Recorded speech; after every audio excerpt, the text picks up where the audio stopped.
آپ جب خلیفہ بنے دن رات کام اتنے تھے اور گھر میں جو تنخواہ آتی تھی بیت المال سے آپ کے گھر میں تنخواہ آ رہی تھی.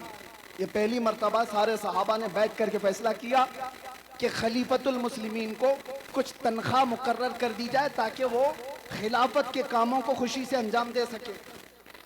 تنخواہ آتی تھی. ایک دن ایسا ہوا کہ ان کی بیوی نے کہا, صدیق اکبر کی بیوی کہتی ہے کبھی تو کچھ تر غذا کھا لیجیے, کبھی کچھ تر غذا کھا لیجیے, کھجور کھا لیں, کبھی شہد کھا لیں. حضرت ابو بکر صدیق فرماتے ہیں میری بیگم اتنے پیسے ہیں کہاں میرے پاس کہ میں شہد خریدوں, میں گھی خرید کر کے لاؤں. یہ وقت کے خلیفۃ المسلمین سیدنا ابو بکر صدیق کی بات کر رہا ہوں.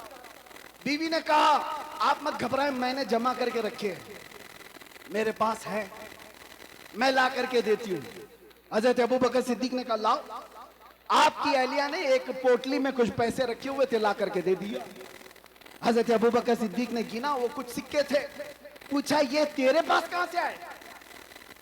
بیوی نے مسکرا کر کہا وہ چھوڑیے, جو تنخواہ آتی ہے نا آپ کی بیت المال سے, میں گھر کا راشن لا کر کے تھوڑا تھوڑا الگ نکال کر کے رکھ دیا کرتی, تھوڑا تھوڑا جمع کر کے. عورتوں کی عادت ہے بچا کے رکھنے کی. تو حضرت ابو بکر صدیق کی بیوی کہتی ہے میں تھوڑا تھوڑا بچا کر رکھتی تھی, وہ آج اتنی ہو گئی ہے, اس سے آپ جائیے شہد خرید لیجیے, گھی خرید لائیے. حضرت ابو بکر صدیق کہتے ہیں بہت اچھا, لا. لے کر کے جاتے ہیں بیت المال میں, پورا مال جمع کر دیا اور پھر صحابہ کو بلا کر کے کہا آج کے بعد سے میری اتنی تنخواہ کم کر دی جائے, اس لیے کہ یہ مال میرے گھر میں زیادہ آ رہا ہے, اتنا مال میرے گھر میں زیادہ آ رہا ہے. سیدنا ابو بکر صدیق رضی اللہ تعالیٰ عنہ نے جب یہ فرمایا صحابہ اش اش کر رہ گئے, اتنا مال تو کوئی بھی چھپا کے رکھ سکتا تھا. یہ واقعہ بیان کرنے کے بعد اب میں آپ سے کہتا ہوں اس کا عکس میں نے زندگی میں پایا ہے ایک قائد اہل سنت ارشد القادری کی زندگی. میرے عزیزوں, ان کے بڑے صاحبزادے یہاں بیٹھے ہوئے غلام ربانی صاحب فرماتے ہیں علامہ کے گھر میں پوتے کی ولادت ہوئی تھی, شاید یہی پوتے ہوں گے, کہاں ہیں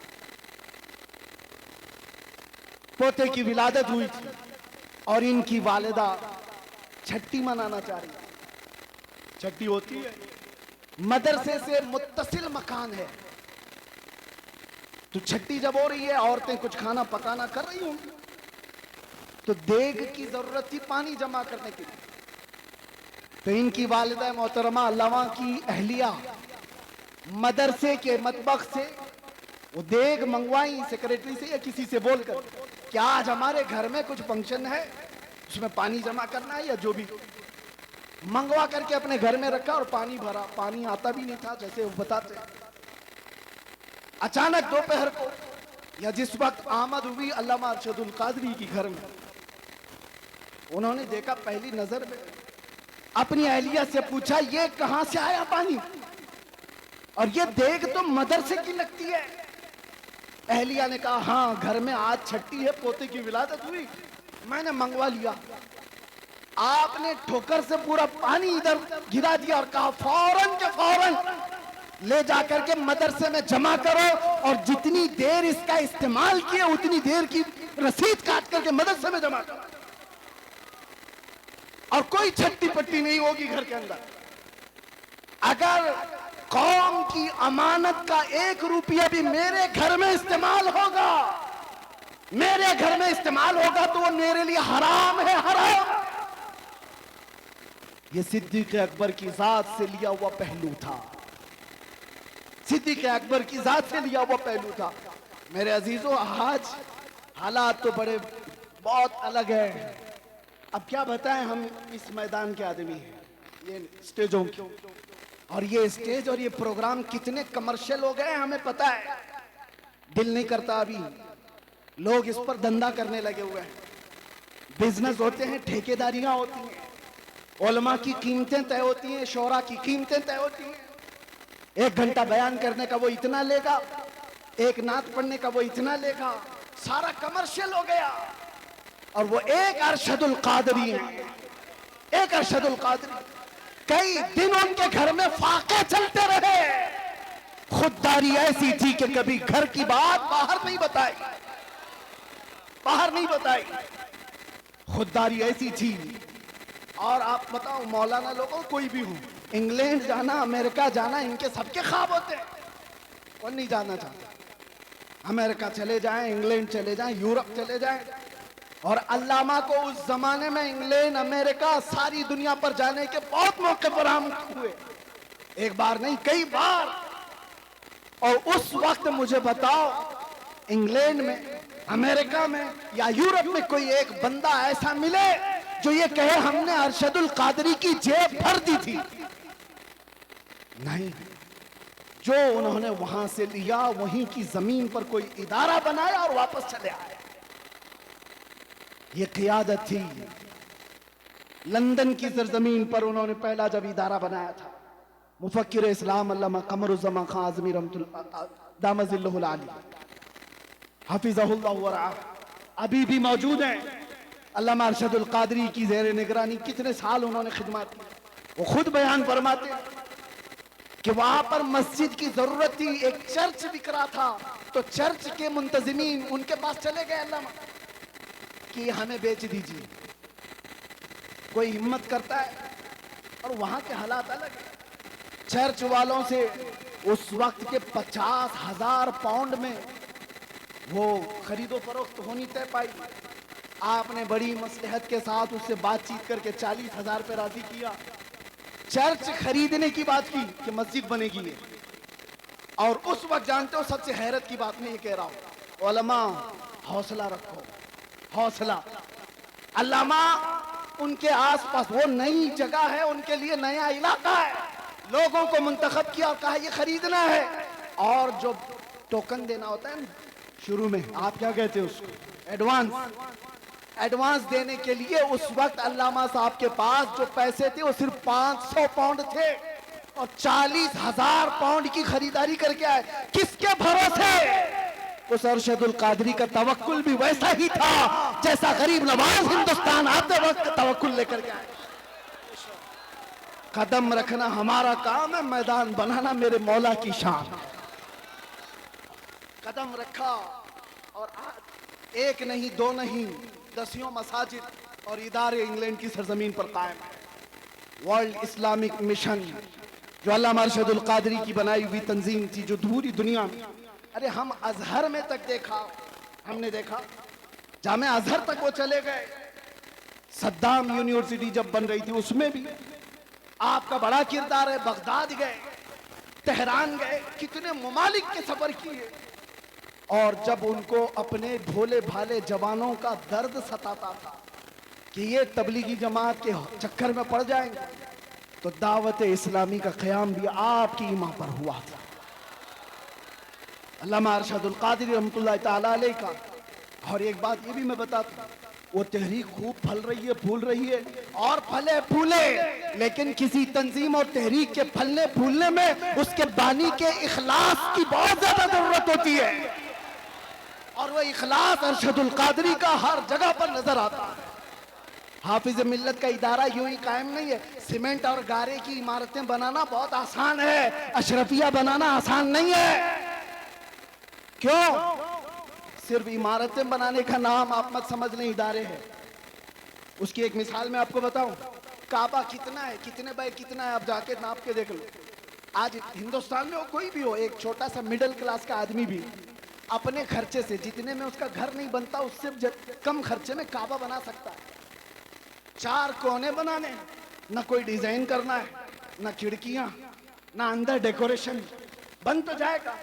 اتنے صدیوں سے کوئی کعبہ کیوں نہیں بناتا؟ کیوں نہیں بناتا؟ آپ سمجھو کعبہ صرف یہ 4 دیواری اور 4 کونے کا نام نہیں ہے، تم بنا تو لوگے، کروڑوں دلوں کو کھینچنے کی کشش کہاں سے لاؤ؟ یہ کہاں سے آتی ہے؟ یہ عمارتوں کے بنانے میں نہیں آتی، وہ مخلصین کی برکت ہوا کرتی۔ جامعہ اشرفیہ مبارک پور آج بھی پھل پھول رہا ہے، اور 1 2 نہیں ہزاروں علماء وہاں سے نکلے، اس کی ہر اینٹ میں پسینہ نہیں، حافظ ملت کا خلوص لگا ہوا ہے۔ اسی طرح جن تحریکوں پر علامہ ارشد القادری رحمۃ اللہ تعالیٰ علیہ کی دعائیں رہی، وہ پھل رہی ہے، پھول رہی ہے۔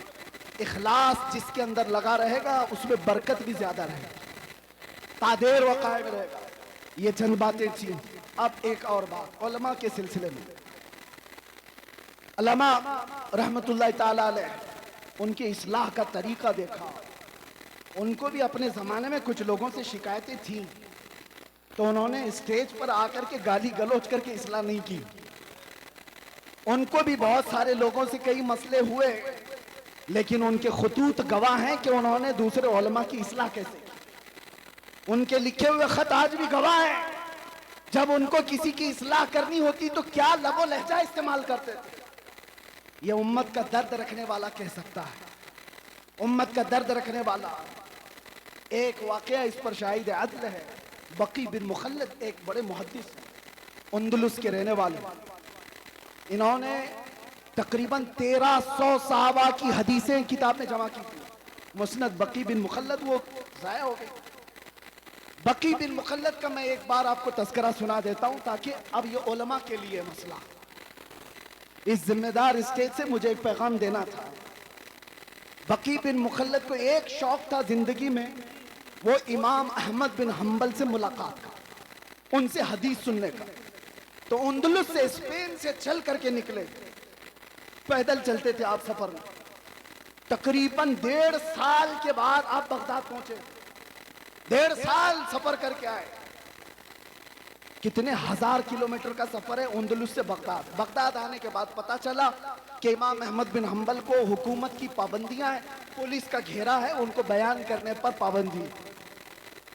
کبھی یہ واقعہ پڑھتے ہیں تو ہمیں پورے حالات نظر آنے لگتے ہیں۔ پابندی لگائی گئی امام احمد بن حنبل پر۔ بہت بڑے محدث امام احمد بن حنبل کون ہیں؟ جن کو 5 لاکھ حدیثیں رسول اللہ کی یاد تھیں، وہ امام احمد بن حنبل کی بات کر رہا ہوں۔ حکومت سخت تھی، آپ پر پابندی تھی، لیکن بقی بن مخلد جس وقت آئے بغداد میں، وہ پوچھتے رہے امام احمد بن حنبل کہاں رہتے ہیں۔ سب لوگ ڈرنے لگ گئے، ان کا نام لینے سے ہی ڈرنے لگے۔ ارے کس کا نام لے لیا؟ ہمارے اوپر 19 کیس لگائے ہوئے ہیں، ہمارا نام کوئی لے لے تو سامنے والا بھی سوچتا ارے ان کا نام کیوں لے لیا۔ ایک تجربے کی بات بتا رہا، جس کے اوپر حکومت کی سختیاں ہوتی ہیں ویسی قوم اس کو دور کرنے لگتی ہے۔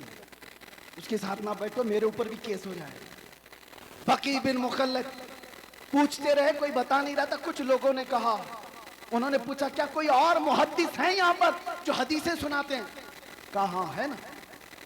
کہا کون ہے؟ یحییٰ بن معین، وہ بھی پائے کہ محدث تھے۔ کہا بقی بن مخلد میں جاتا ہوں، ان سے حدیث سنتا ہوں۔ وہ ایک مسجد میں بیٹھے حدیثیں سنا رہے تھے۔ کون؟ یحییٰ بن معین۔ اور جب حدیثیں بیان کرنے کے بعد انہوں نے سوالات پوچھنے کے لیے موقع دیا تو بقی بن مخلد بھی خود آگے بڑھتے ہیں، کان میں جا کے پوچھتے ہیں، توجہ اب جو میرے بیان کرنے کا مقصد ہے، کان میں جا کر یحییٰ بن معین سے پوچھتے ہیں کیا آپ امام احمد بن حنبل کو جانتے ہیں؟ کیونکہ سب لوگ ڈر رہے تھے، ان کا نام لیتے ہیں۔ حکومت کی سختی ہے، پابندی ہے، احمد بن حنبل کے گھر کے اطراف پہرا لگا ہوا ہے، کوئی نام بھی نہیں لیتا تھا۔ تو بقی بن مخلد نے کان میں جا کر پوچھا یحییٰ بن معین سے، کیا احمد بن حنبل کو آپ جانتے ہیں یہاں علاقے میں؟ آپ جلال میں آ گئے۔ وہ ایسا جلال نہیں کہ میرے برابر کے آدمی کے بارے میں مجھ سے کیوں پوچھا، نہیں۔ کہا ادھر آؤ، کہاں سے آئے ہو؟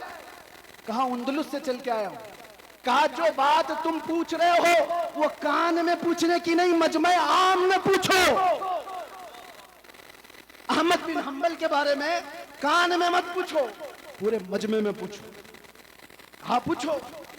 انہوں نے بلند آواز سے پوچھا امام احمد بن حنبل کے بارے میں جانتے ہیں؟ یحییٰ بن معین نے کہا برجستہ، ہاں میں جانتا ہوں، اس وقت وہ روئے زمین کے سب سے افضل ترین عالم ہے اور مجھے ان کی فضیلت بیان کرنے میں کوئی دقت نہیں ہے۔ یہ کون فرماتے؟ یحییٰ بن معین۔ اور اس کے بعد بقی بن مخلد پوچھتے ہیں کیا آپ اجازت دیتے ہیں کہ میں ان سے جا کر حدیث سنوں؟ ایک خود محدث ہیں، وہ ان سے پوچھ رہے ہیں مولانا صاحب آپ سے آ کر کے کوئی پوچھے، میں آپ سے نہیں پڑھنا چاہتا ہوں، دوسرے مولانا سے پڑھنا چاہتا ہوں، بھگا دے گا، مجھے کیا سمجھ رکھا ہے؟ مجھے کمتر سمجھا ہے؟ یحییٰ بن معین کہتے ہیں تم نے بہترین فیصلہ کیا ہے، مجھے بھی وقت ملے تو میں احمد بن حنبل سے حدیث سنوں۔ یہ ہے وقت کے معاصر علماء کے درمیان محبت اور ایک دوسرے کا احساس۔ اس کے بعد یحییٰ بن معین کے دربار سے وہ نکلے، بقی بن مخلد پوچھتے ہیں احمد بن حنبل کہاں ہے؟ کہا ان کے گھر پر پولیس کا پہرا ہے۔ کیسے جائیں گے؟ دکھائے رہا۔ جب گئے دروازے پر دستک دیا، امام احمد بن حنبل باہر آئے، جلدی سے اپنا بتا دیا، میں اتنے 1000 کلومیٹر کا سفر کر کے آیا ہوں، آپ سے کچھ حدیثیں سننے آیا ہوں۔ امام احمد بن حنبل نے کہا آج تو آ گیا، کل تجھے پولیس آنے نہیں دے گی۔ کہا اس کا راستہ میں نے بنا لیا ہے۔ کیا بنایا؟ کہا روزانہ میں ایک کھٹوری لے کر کے آؤں گا بھیک مانگنے کے لیے، دروازے پر دستک دوں گا، آپ تھوڑی روٹی میرے کھٹورے میں ڈال دینا اور 4 حدیثیں بھی سنا دینا۔ امام احمد بن حنبل کی بارگاہ میں بقی بن مخلد کئی مہینوں تک اس طرح حدیثیں سنتے رہے۔ اس واقعے کو بیان کرنے کا مطلب یہ ہے میرے عزیزوں، ایک طرف وہ یحییٰ بن معین ہے، ایک طرف امام احمد بن حنبل، ایک طرف بقی بن مخلد۔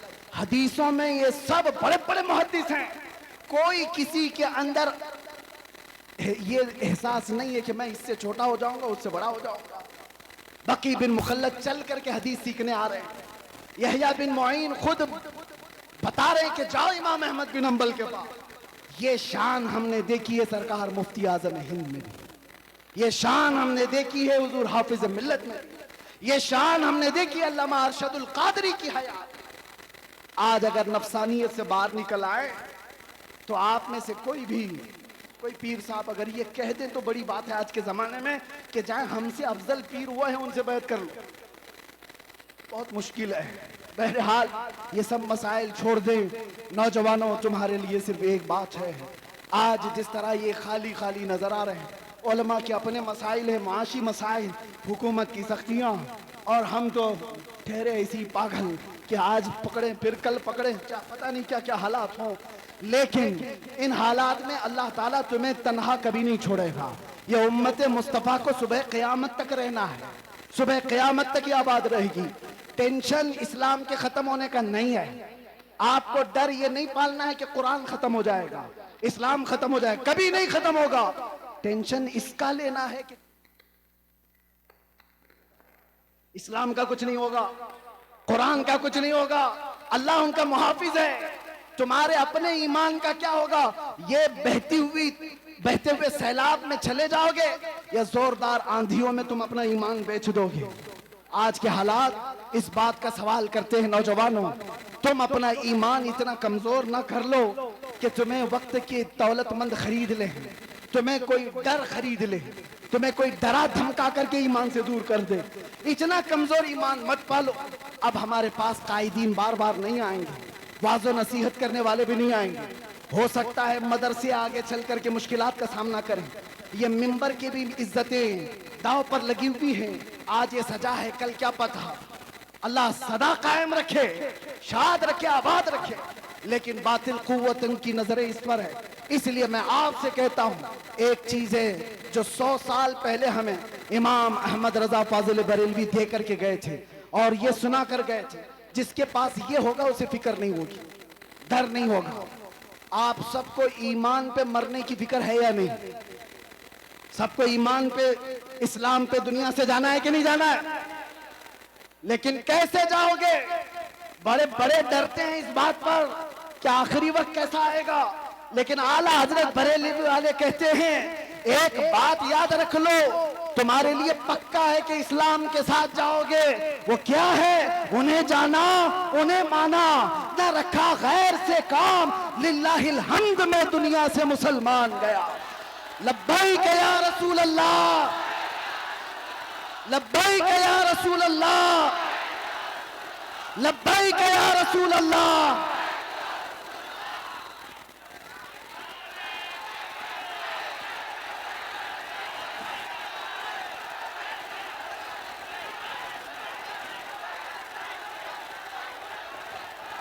حضرات